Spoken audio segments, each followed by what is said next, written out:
A key part of data exploration that you want to do in conjunction with data visualization is looking at some descriptive statistics of the data that you're working with. In the previous lessons, we saw that our data set contained everything from price data to index data to dummy variables, and these were all measured in different ways. So in this lesson, I'm going to show you how you can pull up various different statistics on a data frame, which you could have a look at in conjunction with your data visualizations. Now, I personally think this topic of descriptive statistics can be so utterly dull that I want to introduce it to you with a short story. Imagine that it's an election year, and the two leading political candidates are having their big debate on television. The very fictional conservative candidate by the name of Ronald Dump starts off the debate and says, "Friends, Romans, countrymen, lend me your ears. Under my leadership, the economy has been doing splendidly, and the average family is reaping the benefits. Over the past 4 years, average income has increased by over $30,000. Vote for me." And then it's the opposition candidate's turn. Candidate Artillery Hinton takes the floor and says, "Don't listen to Ronald. Today, middle-income families are earning $30,000 less than when Ronald took office. My policies will help the typical family. Vote for me." So hearing these two statements, you might wonder, is one of the politicians lying? Or can both of these statements be true at the same time? How can we reconcile these two seemingly contradictory claims?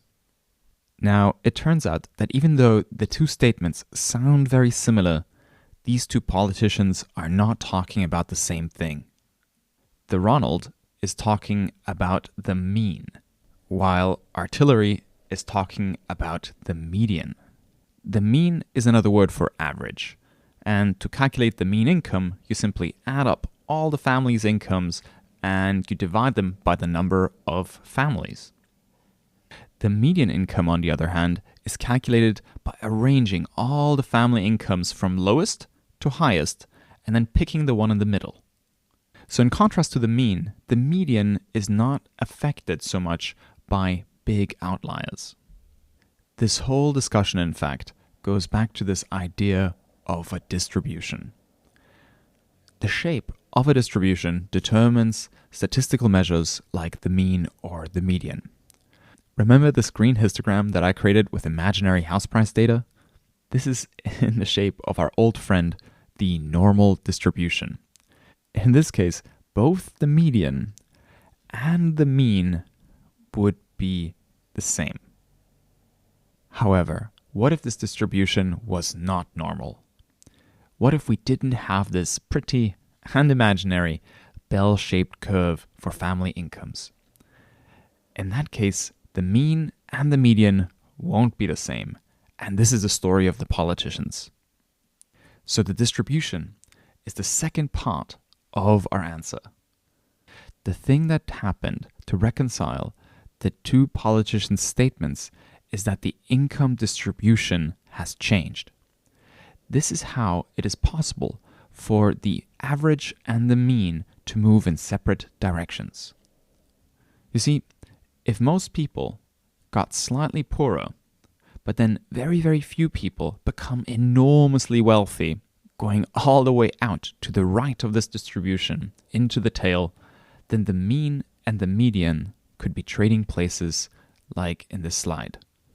So I hope this little story got you a little bit more interested in this topic of descriptive statistics. So at this stage, you might be asking, well, then what are a couple of good things to look at to better understand the data? We're going to be looking at 4 things for now. We're going to be looking at the smallest value, the largest value, the mean value, and the median value in our dataset. Lucky for us, the Python Pandas module makes all of this super easy. And the Pandas data frame already has a number of handy methods which we can use to instantly pull up this kind of information in our notebook. Let me show you how. The first thing I'm going to do is I'm going to add a little section heading here that reads descriptive statistics. And now let me show you how we can pull up the smallest value in a particular column of our data frame. Say we want to know the smallest house price. We can select a particular column or a series object with the square bracket notation. If I type data, square brackets, price in all caps, surrounded by single quotes, and then put a dot after it and call the min method. So min, parentheses, and hitting Shift Enter, we can see that the smallest house price is $5,000 US. Now, I don't know about you, but I'd really like to see this house. I mean, for $5,000 in Boston, I'm imagining some sort of rusty trailer on the outskirts of the city without running water and electricity. Maybe with one of the radial highways on a bridge overhead. But anyhow, let's see what the largest value is using the sister method, max. So data, square brackets, quote, price, dot, max, parentheses, will bring up 50. And since this is in thousands, this is $50,000. Now, I know this doesn't sound like a lot, but this is in the 1970s, so things were a bit cheaper back then. Now, the cool thing about pandas is that you don't have to do this for every single column in the data frame. You can actually pull up the minimum and the maximum values on the data frame object itself. You can pull it up on the data frame as a whole. So if I write data.min, parentheses, I can see the minimum value in every single column at the same time. Of course, the same thing goes with data.max, which brings up the largest value in every single column. So that's the largest and smallest values covered. The other descriptive statistics that we talked about that can be pulled up really easily were the mean and the median. So data.mean, parentheses, will bring up the average value of every single feature, and data.median will bring up the typical value or the middle value of every single feature in the data frame.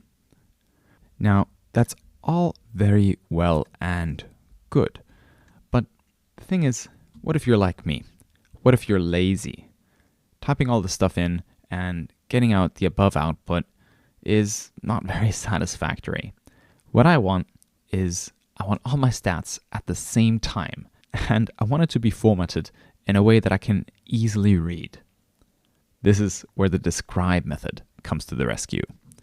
Data.describe, parentheses, will bring up a whole bunch of summary statistics from the data frame all at the same time. I love this method. This is super, super useful. Now, you may be looking at this and thinking, hey, wait a minute, where's the median? Don't cheat me out of the median. Well, not to worry, it's right here in this 50% row. This is where the median values are hiding. Cool. So this table is something very handy to pull up when you're working with a new data frame that you haven't seen before. You take the data frame and simply call the describe method. And this will generate the descriptive statistics that summarize the central tendency, dispersion, and the shape of the dataset's distribution.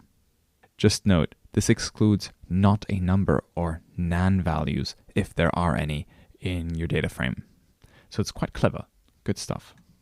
Now, looking at this, one of the things that I found quite interesting and that I'm noting down for later is that there's an outlier in the number of rooms category that might be worth investigating. We can see this in the summary statistics right here. The reason I say it's an outlier is because the average number of rooms and the median number of rooms is around 6. And we can also see that most of the properties have between 5.9 and 6.6 rooms. So this property here with almost 9 rooms is gigantic and also quite far from the norm. So yeah, I'm going to make a mental note of this for the analysis stage. In the next lessons, we're going to be looking at if and how our explanatory variables, our 13 features, move together. We're going to be looking at their correlation. I'll see you there.